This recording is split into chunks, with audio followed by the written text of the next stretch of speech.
Tens of thousands of St. Louisans are under a boil advisory after yet another issue with the city's water system. In all, 26 neighborhoods are impacted by this. St. Louis isn't alone. We are tracking several boil orders around the metro as aging infrastructure problems stack up. In the city, this is the second big advisory this summer tied to the aging Chain of Rocks treatment plant.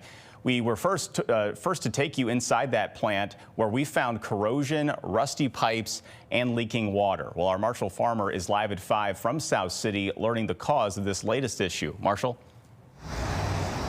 Corey, yeah, this water boil advisory today has a different reason, or a different cause rather, than what happened back in June. But water officials tell us that both have a similar root cause, being aging infrastructure. Well, they're both kind of related to aging infrastructure, but they were different issues. A loss in power overnight at the Chain of Rocks water treatment plant during severe weather is causing people in dozens of St. Louis neighborhoods to be under a boil water advisory. The power loss dropping water pressure below safety requirements, meaning the water may have been contaminated. The Water Division is waiting for water samples to come back. Out of an abundance of caution, we issued a precautionary boil advisory to inform people that they may, if they're immunocompromised, boil their water as an additional precaution. But less than 2 months ago, another water advisory, also at the Chain of Rocks plant. That time because of a pump turning off during a pump switch. The Water Division saying the issues relate to aging infrastructure, which First Alert 4 got to see back in June.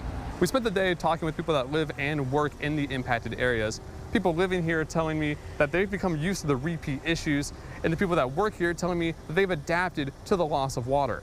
And now the city says they're working on a way to improve the reliability of the water treatment plant so that this doesn't become a frequent occurrence. So I think a big part of that capital improvement plan and our master plan is going to be addressing reliability.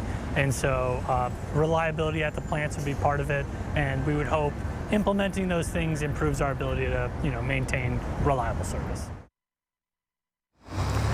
As for when the advisory will be lifted, we're told that water sample tests will come back sometime early tomorrow morning. So if everything's clear, the advisory will be cleared out later tomorrow morning. But if it's not clear, they'll send out more additional tests and extend that advisory. In South City, Marshall Farmer, First Alert 4. Marshall, thank you. Well,